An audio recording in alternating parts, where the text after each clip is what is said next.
السلام عليكم، ازيكم يا حبايبي؟ عاملين ايه؟ اتمنى تكونوا بخير. ان شاء الله هنكمل النهارده باقي تفريزات رمضان. هنعمل مع بعض عجينه الطعميه بالفول المدشوش ومن غير حمص. وطبعا احنا بنجيب الطعميه في الفطار وفي سحور رمضان، كل سنه وانتم طيبين. هنعملها في البيت، حاجه كده نظيفه وسهله وغير مكلفه، والطعم جميل جدا. ونبدا بسم الله. عندي هنا نص كيلو فول مدشوش في بوله. هضيف الفول واغسله كويس جدا اكتر من مره، وبعدين هننقعه 3 ساعات. وده شكل الفول بعد ما غسلناه ونقعناه 3 ساعات. ما تزودش نقع اكتر من كده، لان الفول كل ما بتنقعيه اكتر كل ما الطعميه بتشرب زيت معاكي. عندي بصله متوسطه، نص رز توم تقريبا كده 7 فصوص.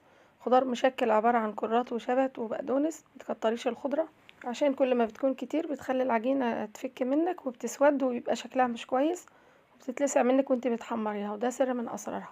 هنقطع الخضار والبصل والثوم على الفول. هنقلب الخليط مع بعض. الخضرة حلوة مع الفول بتعطي طعم حلو جدا. اللهم صل وسلم وبارك على سيدنا محمد وعلى آله وصحبه أجمعين. اذكروا الله. احنا ممكن نعملها في المفرمة العادية أو الكبة أو الخلاط. هنحط كمية من الفول في الكبة وهنضربها ضرب متقطع، وهنقلبها بالمعلقة وننزل الجوانب.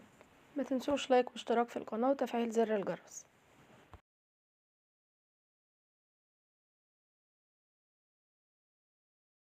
وعشان الكبة تفرم كويس هنضيف شوية مية صغيرين جدا، حبة حبة كده. ما تزودش مية، لأن المية لو كترت في خلطة الطعمية هتفك منك في الزيت. ما تحطيش سوائل كتير للخليط. وهنكمل باقي المقدار بنفس الطريقة لحد ما نخلص الكمية كلها. وده شكلها بعد ما خلصنا.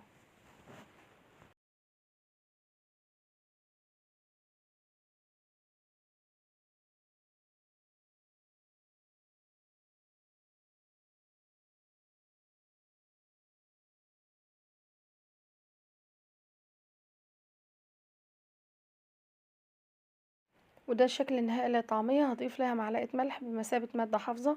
وتاني سر من أسرار الطعمية الناجحة إنها بتبقى فيها هوا كتير. المطاعم بتعملها بنفس الطريقة. هنضربها بالمضرب الكهربائي عشان ندخل فيها هوا، عشان كده هضربها كويس جدا. لازم نملاها هوا. وده بيخليها زي اللي بتشتريها بالظبط. لو ما فيش عندك مضرب كهربائي اضربيها بمضرب يدوي، ولو مش متوفر عندك اضربيها بمعلقة كبيرة أو بإيدك لحد ما نحصل على القوام ده زي الكريمة. شايفين ما شاء الله العجينة هشة جدا وجميلة ولونها حلو قوي. وهناخد شوية صغيرين في طبق هنعملهم مع بعض. اضيف عليهم رشة كمون. ممكن نضيف كزبرة ناشفة او فلفل اسود لو حابة. انا مش هضيف عليها كربونات ولا بيكنج باودر عشان بيغمقها ويخليها سودا وبتشرب زيت كتير. ممكن نضيف عليها بيضة. البيض بيخليها هشة جدا وبيعطيها طعم حلو قوي. وهنقلبها كويس في الخليط. انا هنا مش ما ضفتش حاجة، انا استكفيت بالهواء اللي دخلته للعجينة.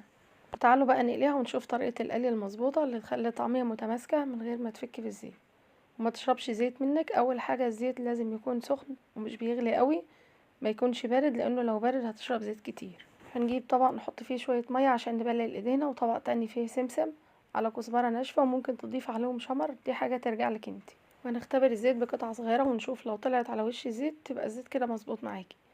هنبلل ايدينا بالمية عشان الطعمية ما تلزقش في ايدينا وتنزل على طول في الزيت. وبعد كده هتشكلي الاقراص، ولو عندك فورمة هتعملي بيها بحجم الطعمية ده زي ما احنا عايزين.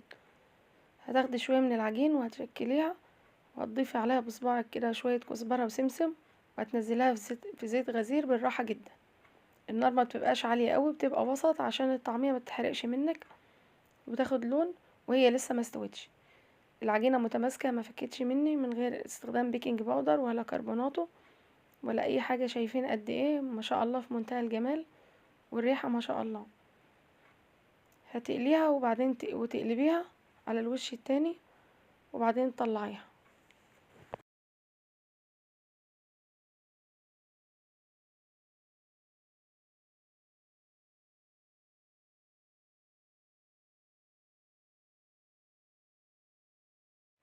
وده شكلها بعد ما خلصنا ما شاء الله، مستوية جدا وجميلة ومقرمشة واللون ما شاء الله تحفة.